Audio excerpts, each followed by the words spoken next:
Welcome to my Colt Combat Elite 1911 45 ACP and 400 Corbon video. I'm Old Gun Guy, and today I'm going to talk about a very popular pistol, 1911. This is a government model, 5-inch barreled, single action, short recoil operated semi-automatic pistol. It's been around since the military adopted it in 1911, so it's going on 113 years. It was the U.S. service pistol from 1911 to 1985, and it is still used by special forces units in the U.S. military in 45 caliber. In 85 they switched to the Beretta 92 9mm pistol. If you should inherit one of these or walk into a gun store and purchase this is I have this about 37 years. I bought this in 87. It's a Colt Mark IV Series 80. I don't know if that roll stamp shows up on a frame. Combat Elite. Shows up on camera. It's an enhanced 1911 that they come out with for about 10 years till 96. Two-tone frame, stainless steel frame, royal blue carbon steel slide, 8-shot semi-automatic pistol. It's pretty original to how I bought it, except for the sights. I added a extended safety lever and the grips. That's it. Other than that, it's just as I bought it in 1987. Shot it quite a bit. To give a little bit of history of the pistol and its cartridge, the U.S. military had in 1873 went to the brand new Colt single action Army single action revolver, and the cartridge that was introduced at the same time in 1873, the 45 Colt. Some people call it the 45 long Colt, but it's just 45 Colt. That's it. That's the cartridge right there. It was originally a black powder cartridge, so you need a very large case to hold all the black powder. Propelled the 250 grain projectile at about 800 feet a second, and it had a good reputation in fights for stopping people. 1892, the military went to double action revolvers, and they downsized the cartridge, a 38 long Colt, and it was found completely unsatisfactory with so-called stopping power. Especially when used in the Philippines, they were fighting these tribesmen, the Moro tribesmen, and the 38 was not getting the job done at close range. They were emptying their guns, and the soldiers were getting killed. So much so, they started pulling the 45 single action armies out of mothballs. And I have an example here. This is a clone. This is a Uberti made 1873 single action army clone in 45 Colt. To operate the pistol, it has to be cocked. Has to be cocked. If you pull the trigger, nothing will happen. It has to be cocked. That's what they refer to by single action revolver. This particular one is an Uberti model made to duplicate John Wayne's gun, the one he carried in all the movies. The finish is all beat up and has tea-stained ivory, or simulated ivory grips with the 3-finger grooves. It's a fun little pistol. Revolver, I should say. But and then there's a roll stamp 45 Colt.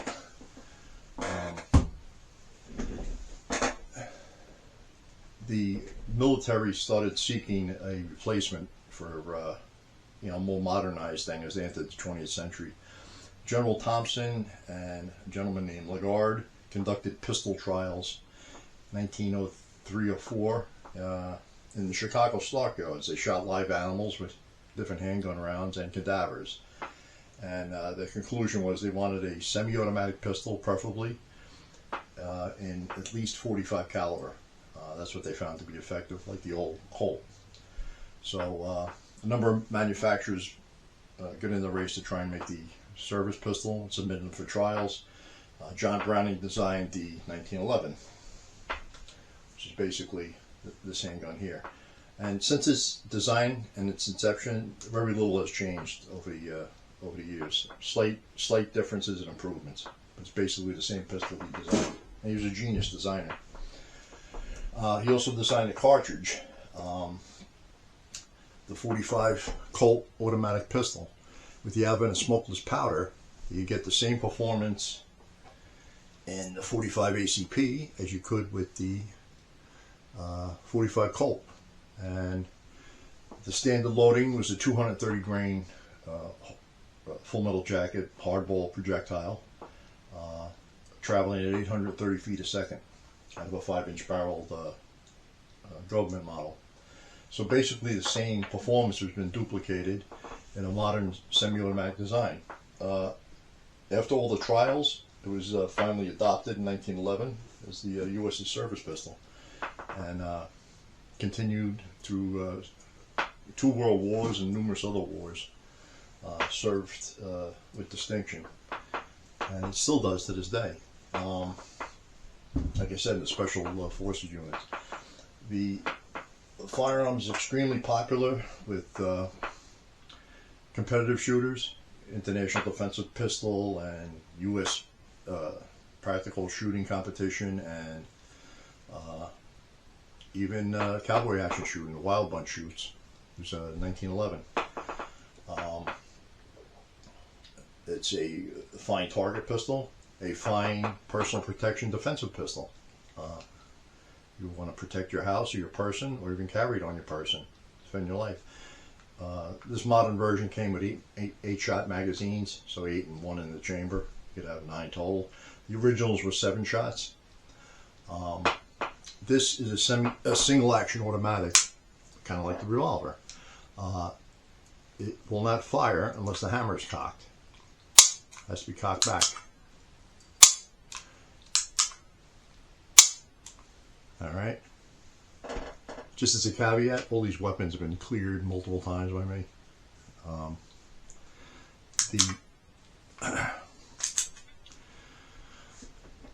To load it, you would insert a magazine. The hammer would be down. You rack the slide and charge it. When you do, a round will go in the chamber, be stripped out of the magazine, and the pistol's ready to fire. This is a Series 80, so it has all safeties and all weapons are between your ears, but this has 3 mechanical safeties. It has a grip safety in the frame. Okay, if the safety is up, pistol won't fire. Conversely, if the safety is off and the grip safety is not depressed, the pistol will not fire. However, if you squeeze the grip safety and the frame safety is off, you will be able to fire it. Yeah, the Series 80s, they added one more internal safety. It's a firing pin block. So if the trigger is not pulled, the firing pin cannot move forward. So if you drop the gun, you could not have an unintentional discharge. Basically, this pistol is made in .45 ACP, 38 Super. Later models have some of them have been a 40 Smith & Wesson 9mm, and 400 Corbon, which I'm going to go into because I have a barrel for this particular pistol. But I'll describe the operation.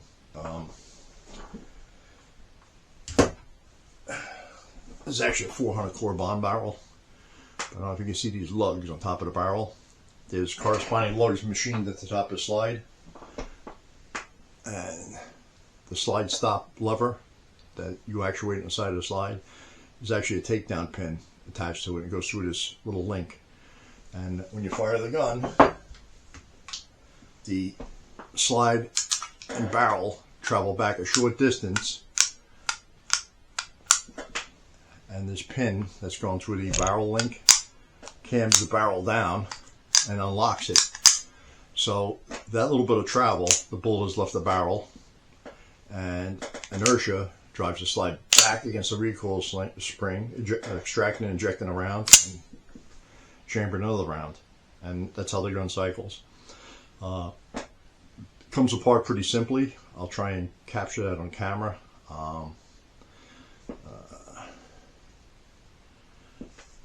See, unlike most 1911s, I added this also. There's an aftermarket full-length guide rod. All right, so this comes apart a little differently than a regular 1911. The bushing's very hard to take out, but I'll give it a shot here on this video. There's 2 notches here. That's the slide stop, and that's where you got to align for the takedown. Right there. So the slide has to come back until this little notch here aligns with that, and then this takedown lever will pop out. To make it easier, I'm going to undo the spring. And I got to use a screwdriver because this thing is under a lot of pressure.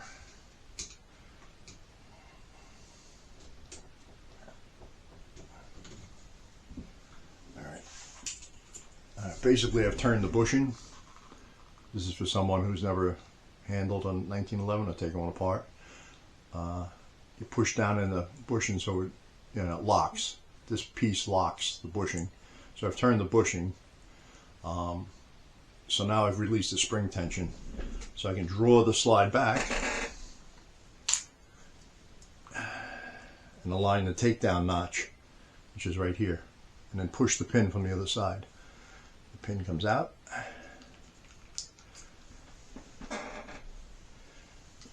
And you run the slide off the frame. Yeah, there goes a little bushing. All right, that's the frame.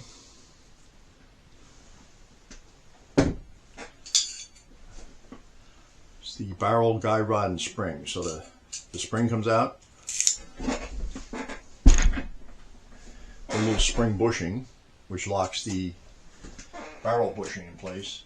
This is the barrel bushing. It's easier to see on this barrel here.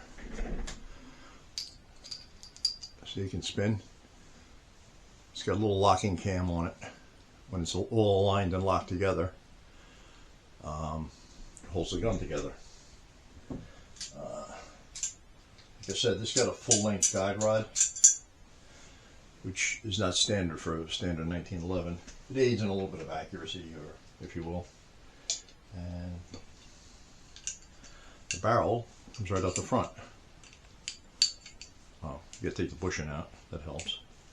You gotta turn the bushing the other way. It's over this way. This is normal when it's locked. Over here, the bushing comes out, and then the barrel can come out. All right, that's basically all you need to do to clean it and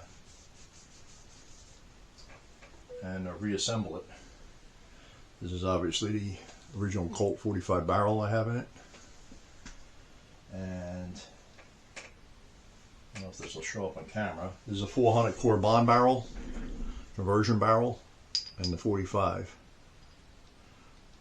10 millimeter basically, and 45. 11.45 millimeter. I think the metric designation is 11.43 by 23 millimeters. The 400 Corbon came out in the late 90s. It was Peter Pye, who runs Corbon Ammunition, wanted a very easy, simple conversion for the 45 automatic to 10 millimeter, and he came with the 400 Corbon round. That's it right there. It's a neck down 45 case to hold 10 millimeter projectiles. Originally 135, 155, 165 grain projectiles. That was the range. Later data come out with 170, 180, and this particular load here I have is a 155 grain Spear Gold Dot, and it's loaded to basically what you get out of a 10 millimeter. The 45 ACP operates at low pressure. 21,000 is standard. 21,000 pounds per square inch peak chamber pressure. The plus P loading is 23,000. The Corbon, I think Sammy eventually spec'd a maximum of 29,000 pounds per square inch max chamber pressure. But the factory Corbon loads, which you can get from Corbon, I believe are loaded closer to the plus P spec, 23,000 PSI. The cases you can get from Starline. And there's a little versatility if you have a 1911. You want to shoot something different. But you can see the bottleneck of the case at 45. You can make the cases out of 45 ACP cases. This was a 45 ACP case. It was neck down by running through a sizing die, a 400 Corbon die. And this is the 10 millimeter. I don't know if that'll show up. Inside the slide, you see them two notches, the machined depressions. That's what the barrel locks up to. That's the locking of the Browning system. And the slide stop and this pin, the slide stop, it actually goes through this internally in the gun. And this little bit of movement here is what unlocks the gun. Pretty ingenious design, and he was a genius, John Browning. The earlier series 1911s didn't have an internal firing pin block, but the 80s do. And there's controversy. You can't get a good as good a trigger in the series 80s as you can in the 70s. But there's a wide array of parts and aftermarket parts and gunsmithing for any 1911. It's a excellent pistol to get your hands on and shoot and use. Recoil is moderate, it's not severe. Anybody who trains a little with it can use it effectively. It really doesn't beat you up. All firearms are going to have some kind of recoil, and they vary in their severity. But especially an all steel gun, this weighs about 39 or 40 ounces.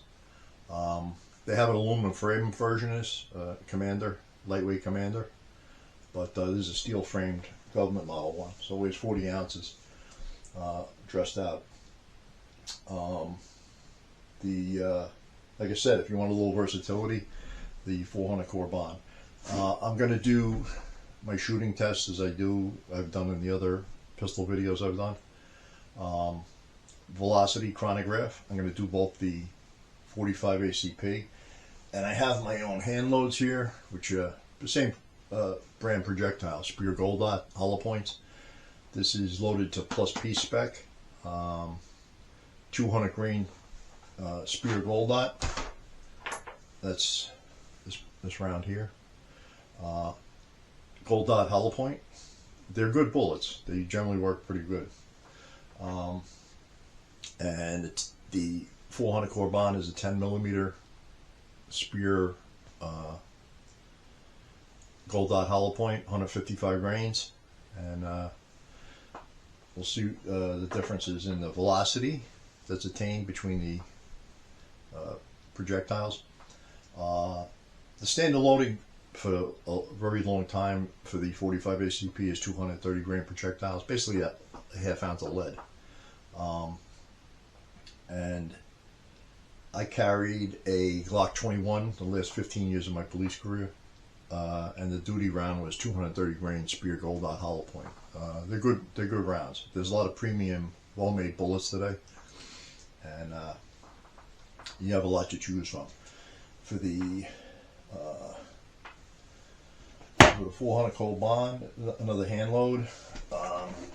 Loading data, I think, is in Sierra's Rifle and Pistol Manual number 5. Like all load data, you should work up to it. My particular load here, it's actually, I did it 20 years ago, this box. It's a near max load. It's 155 grain Spear Gold Dot hollow point, 12 grains of Accurate Arms number 5. Federal large pistol primer and Starline brass. It was new brass when I loaded it. I have loaded some resized 45 cases also. I already developed a few loads for the 400 Corbon. It was I'm always a tinkerer, things that catch my interest, and that's why I originally acquired the barrel. And to convert the gun, there's nothing else you need to do. No magazines, no springs, nothing. Just change the barrel. You swap the barrel out, you get a different two different handguns in one. Some people call the 400 Corbon the poor man's 10mm because you don't have to buy a whole nother handgun. And another feature with the 400 Corbon, being it's lower pressure than the 10mm, Colt came out with a 1911 version in 10mm called the Delta Elite, and that 10mm operates at 37,500 psi max chamber pressure, and they had cracking issues with the frame from the violence of the cycling on the slide. With this lower pressure 400 Corbon and just about the same performance, they didn't have that issue. So the slide velocity goes into the weeds with that a little bit. There's my original owner's manual from 37 years ago for this pistol. Combat Elite, Delta, Combat Commander, they have them all in one. If you buy a new pistol in a store, or use one that comes with the owner's manual, and you're new to handguns, even if you're not pretty experienced, you should read the owner's manual. There's always a little bit of information, even if you're an experienced shooter, that'll be in that manual for the particular pistol you're going to use, operate, disassemble. I'm not going to do the reassembly because we'll make the video too long, but we're going to go to the shooting portion of the video, and then after the shooting portion I'll put the in the summary, the chronograph data, the energy, and the observations, and the targets, and the stuff that was shot on. I'll do a recoil comparison. I'll shoot the 22 Ruger Mark II and the 45 at the little 8-inch round seal plates to show the energy comparison imparted to the steel. Recoil close up on the handguns, 22 and the 45. On the chronograph, I got two cameras. I have my other cheesy Canon, so I'm gonna put one on the chronograph and one on my shooting at this, and I'll run me shooting and then the chronograph data right behind it, and then I'll do the same thing for the 400 Corbon and the 45 ACP. Then I'll do a thermal effects test with my water jugs and my plywood, and I'll explain that when I get to that, and I'll wrap that all up in a summary. And let's go to the shooting video. Okay, we're going to chronograph. It's very windy out here today, so I don't know how this is going to come out. The 200 grain Spear 45 ACP load out of the Combat Elite. Do 3 shots, film me shooting 3 shots. I got the other camera on the chronograph.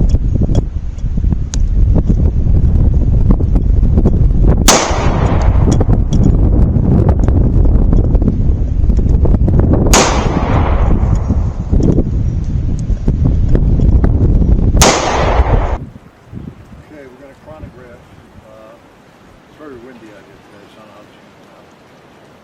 200 grain Spear 45 ACP load out of the Combat Elite. Do 3 shots, film me shooting 3 shots, and I get the other camera on my chronograph.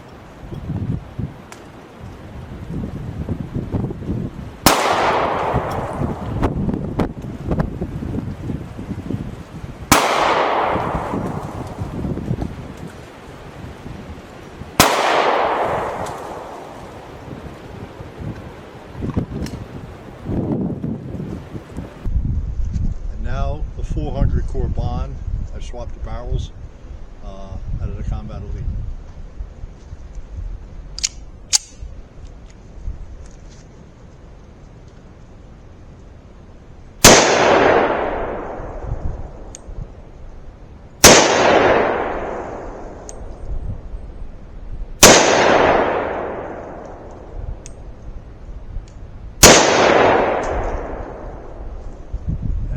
Recorded on the other camera. Got all the data, and that'll be it for the chronograph comparison between the 2 rounds. That Corbon round was 155 grain, spear gold dot, hollow point.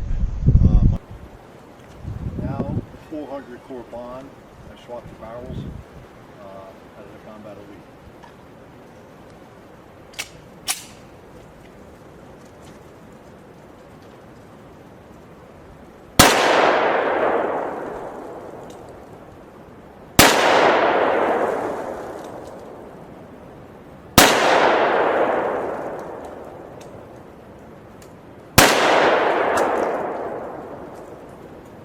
Recorded on the other camera, got all the data, and that'll be it for that. Back 20 yards, we're going to shoot the top target with the 400 Corbon, 5 shots, 155 grain Sierra Gold dot, hand load.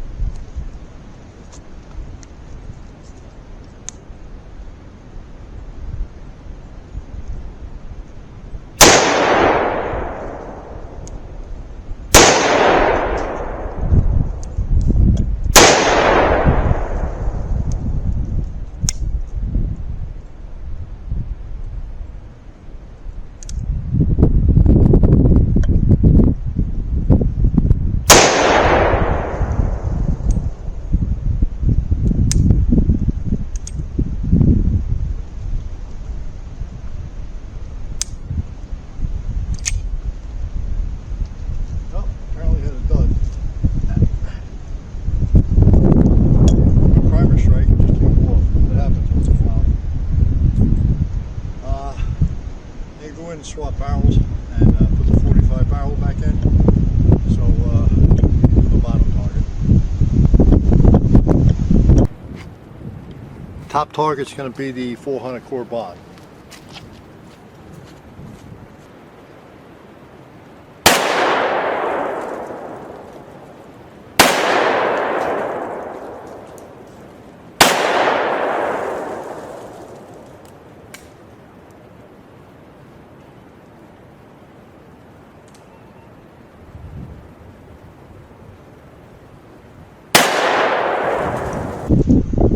Okay, you got the 45 barrel in. We're going to try the Combat Elite with the 45 ACP. The other camera's on the target. It's windy as heck out here.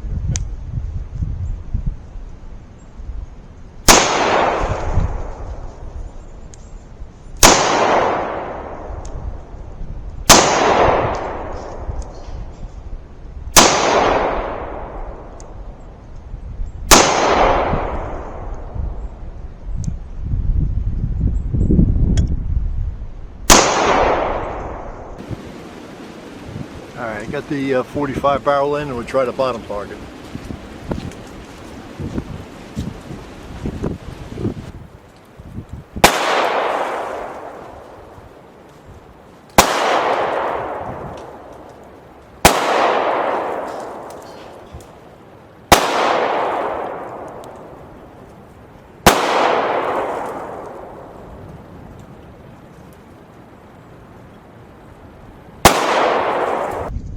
Okay, first up is the 22 on a center plate.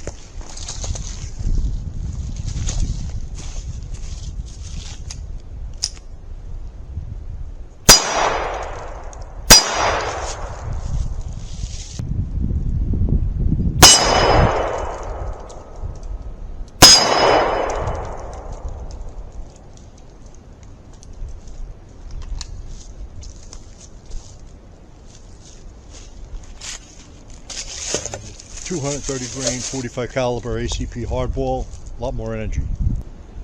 Okay, from comparative recoil, first up, the Ruger Mark II 22 long rifle.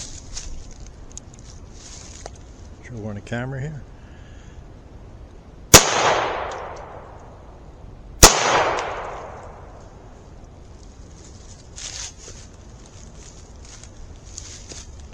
And now the 1911.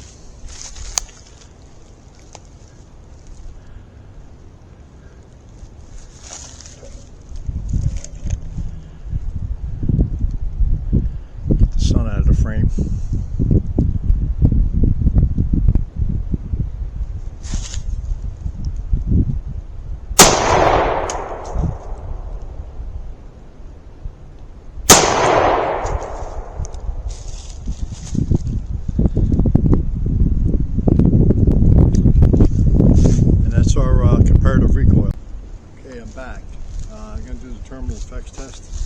45 ACP, 200 grain spear gold dot plus preload, doing about 950. That is Colt Combat Elite equivalent model size. Got 5 water jugs set up. I got 5 water jugs set up. Piece of hardboard in front of the first jug to record the strike. Water jug, 3/4 inch piece of plywood. A coffee can filled with water, it's about 6 inches deep. 2 more water jugs over the piece of hardboard between them to catch the bullet expanding. And hopefully we capture a projectile in one of the water jugs.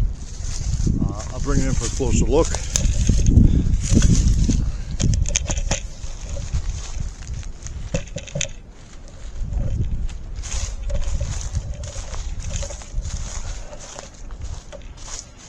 And there's a little setup. You got a little dot on the front of the hardboard, and they're all numbered. 1 through 4 is the piece of plywood. A coffee can full of water, 2 more water jugs, and another one back here. And that'll be the setup. I'm gonna put this camera in slow motion, and I'm gonna shoot with the other camera in regular speed and see what we capture. I'm gonna get them both back out of harm's way. So let me set that up.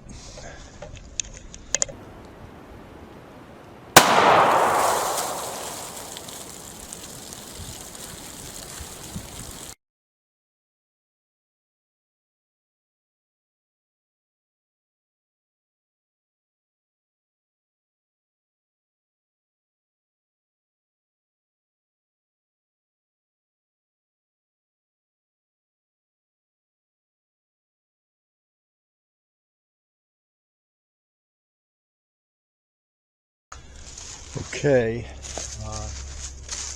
I'm back. I'm going to bring the camera closer and explain the results here. Take it off the tripod.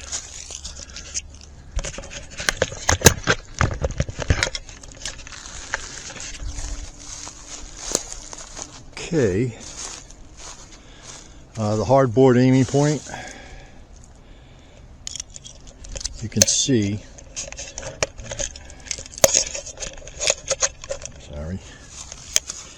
The hardboard aiming point, you can see I was just off it just a hair. Entered the water jug there, started dumping its energy, ripped the jug apart, exited there. Entered the plywood, looks like it's starting a mushroom, blew a big chunk out there. This coffee can filled with water went in through the jug, blew the lid off, and exited out the back. Hit hardboard number 2, penetrated, and it looks like it went inside this water jug. There's no exit. Number 3 is clear. So I went through 2 water jugs and stuck in the 3rd. That's what it looks like. Okay, I'm back. Kind of surprised me. 1, 2 was in the 3rd water jug. Never exited, but here is the projectile. 200 grain spear gold dot. Minimal expansion. It pretty much amazed me, and what I believe happened is even at that 950 feet a second, the hardboard, that little thin piece of wafer board, it's very, very thin. Basically just to record the, looks like I plugged up the nose of the hollow point and precluded expansion. So just this little bit of fiberboard was enough to plug the cavity up and just act like a hardball round. Never really opened up.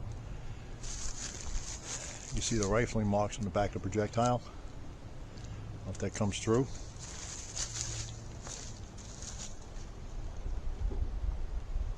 So that's why they test defensive ammunition with clothing.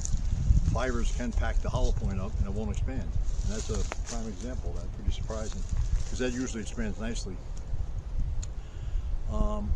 I'm going to repeat this test and put the 400 Corbon barrel in there. I got a few more water jugs. I don't think I'll put the fiberboard in front of it just to see the difference.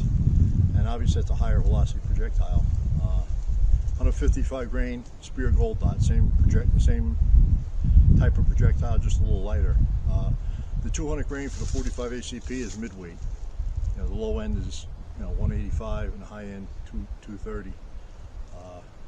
In the 400 Corbon, 135 to 165 for defensive loads, 155 is kind of in the middle. So that's what we'll do. All right, let me set that up. All right. Back to the 400 Corbon. I have some more water jugs. I'm going to put a piece of hardboard in the front. You see if the without the hardboard we get expansion. 400 Corbon neck down 45 ACP case is basically all it is. The 10 millimeter, 155 grain spear gold dot, which is normally a very good projectile. Got 5 water jugs, piece of plywood after the first one, and then that hardboard to just record the projectile as if it tumbles or it expands. That's what we'll do. I'm going to put this camera in slow motion and I'll film it at regular speed with the other one just like before, and we'll see what we should see. Give me a second to set that up.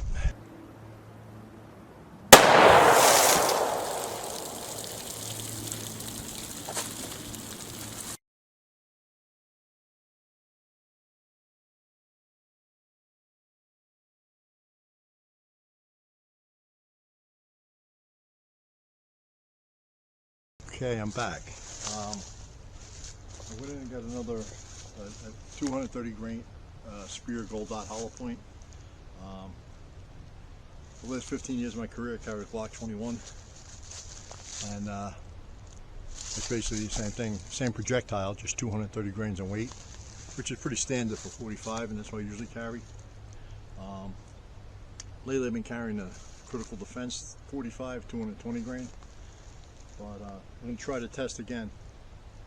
What I failed to mention on the 400 Corbon, it dented the plywood, didn't go all the way through, but the shock split the other water jug. But it never entered passed through the plywood or entered that water jug. Just the concussion broke the water jug and all water leaked out. Bullet bounced off the plywood on somewhere.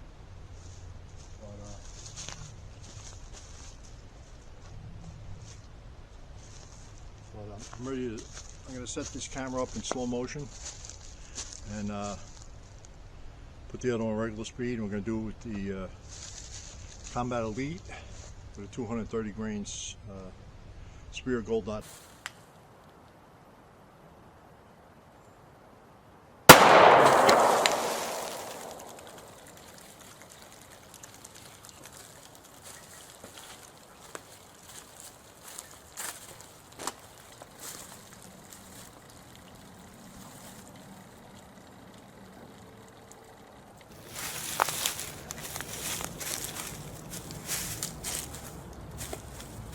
Okay, I'm back on this camera. Blew up the first jug. Let's put the 1x8 in here. Split the 1x8 in half.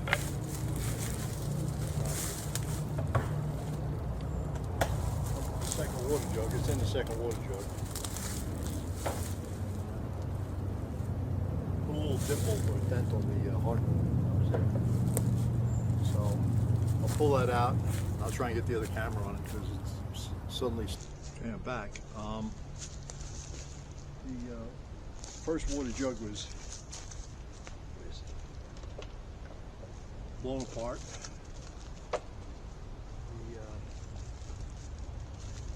This 230 grain spear gold dot broke the 1x8 in half.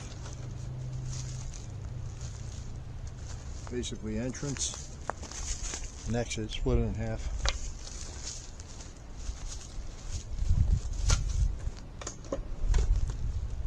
It punched a hole into the second water jug, and that's where it resides. I'm going to dump the water out, and we'll get the projectile out.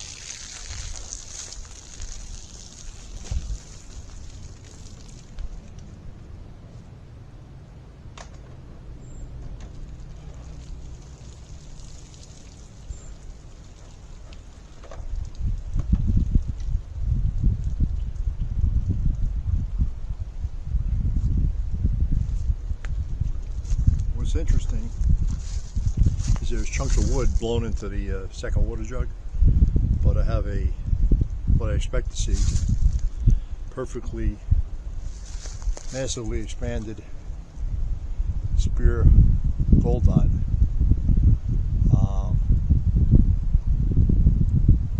The petals are all the way around the back, and it held together, and I'll have to weigh it, see how much retained weight there was from the 230 grains, but that's what it's supposed to do. The other two, I was surprised at their performance. I really was. But we'll deal with that in a summary. Okay, we're back for the summary. A few little surprises there in shooting some of the tests, but I'm going to go over them. I showed the comparative recoil between the 8-inch steel plates with the 200 grain plus P gold dot hollow point 45 and the 22 Ruger. The energy imparted is obvious. Close up on the pistols recoiling, the 22 versus the 45, and the 45 is, even one hand is not unmanageable. Contrary to some of the wild stories you might hear if you never shot one.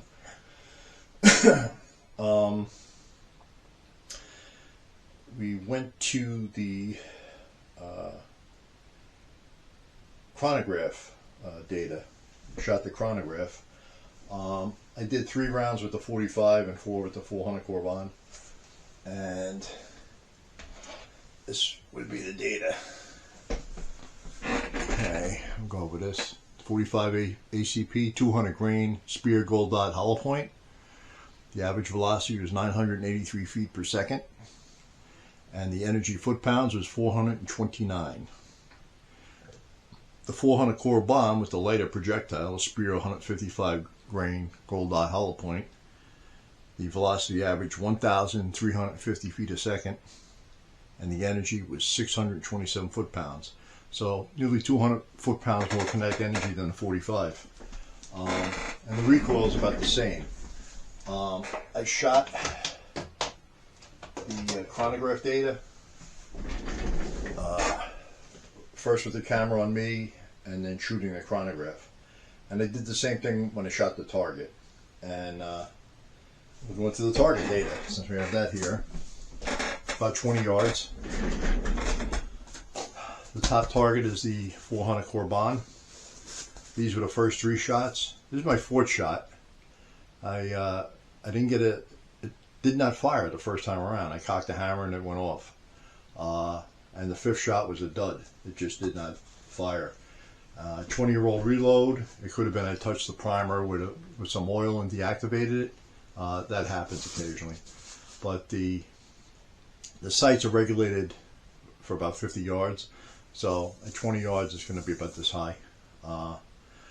The 45 gold dot, that's a group, one little flyer here, but that's, both of them are more than acceptable accuracy for a for 1911. Obviously, you can get a very fine-tuned Colt National Match Gold Cup, or any of the Kimbers, or some of the high-end $2,000 and $3,000 or $4,000 1911 target guns will shoot super tight groups.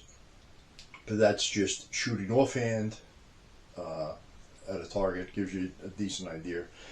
The spread is about 3 inches. Both groups about 3 inches. Well, the one's got a flyer. That was me. The 4th shot, when it didn't click, it threw me off a little. Accuracy. We went to the terminal effects targets. That was where some of the surprises were. We had some surprises there. The first up was the 45 caliber 200 grain gold dot, and we shot that at the target. I put a piece of this hardboard. It's very thin, in front of the water jug. The 3/4 inch piece of plywood, another water jug, and then every water jug had one of these little hardboards between them.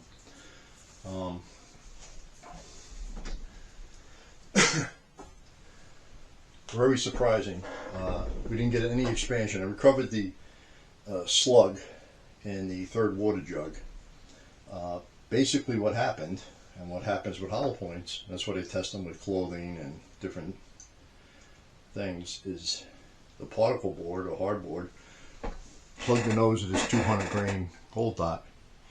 It became like a full metal jacket projectile. It filled up with the material, and the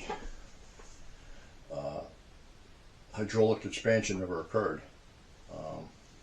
It's pretty much reloaded and fired again if I wanted to. It's, you see the rifling marks there. But that was surprising. It blew through the plywood. In fact, this was the plywood, the 3/4 inch piece of plywood for that 200 grain load. That's the exit. You know, that simulates a bone.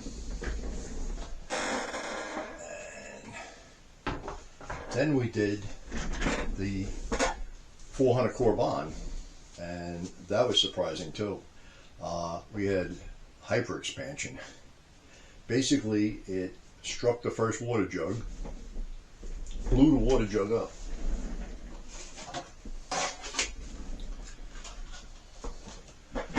That was the aiming point, and that was the hole. I don't know if you see the hole. But it dumped all of its energy. It did exit out the back. It struck the plywood. I don't have that piece of plywood here.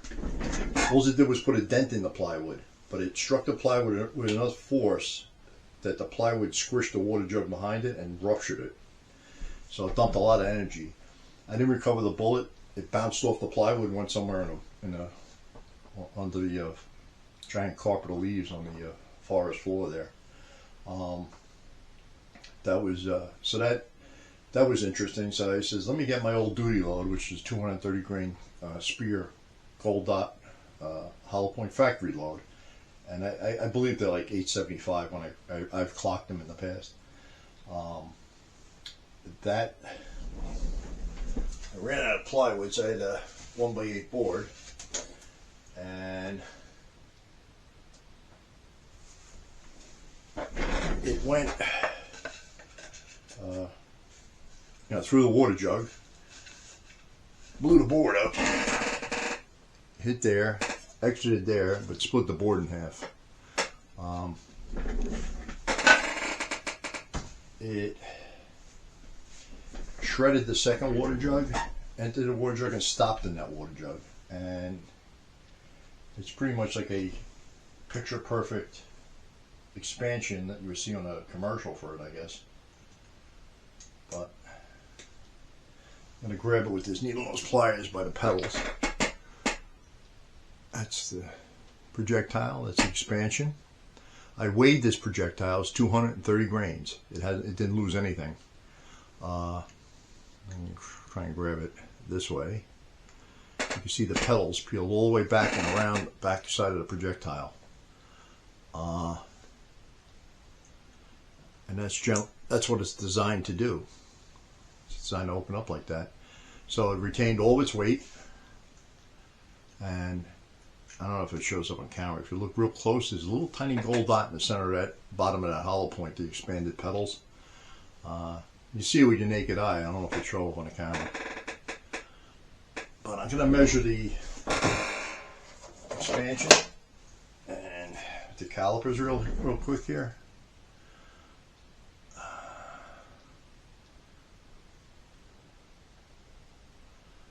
And I have 820 thousandths of an inch. So it's expanded to 82 caliber and retained all of its weight as it's supposed to. They're good bullets. They're good projectiles. I was really surprised to see that little bit of fiberboard do that to the 200 grain gold dot. What can we say in summary? If you acquire one of these, inherit it, you get a very fine pistol. Any 1911, and especially one made by Colt, traditional. Obviously, there's many other fine manufacturers today making all 1911 clones, and enjoyable pistol to shoot. If you get into hand loading, makes it get a lot more versatility. Light power loads, heavy defensive loads, target loads. Plus you can load some of these oddball calibers, like the 400 Corbon. And that's a useful caliber too. You could carry that around. I would probably put 165 grains in there, gold dots, and try that, and develop a load for that. Maybe a little too high a velocity for the 155, and just overexpanded. It did put, like, a dent in the plywood, and it smashed the other jug that caused it to split and blow up. You see that on a video. The filming conditions were atrocious. The wind was blowing 30-40 miles an hour. So if you get some wind noise on the film, I apologize. Maybe sometime in the future I'll do a 400 Corbon 10mm comparison. But that's all I got for tonight. Old Gun Guy signing off. If you like this content, subscribe and like it. Good night.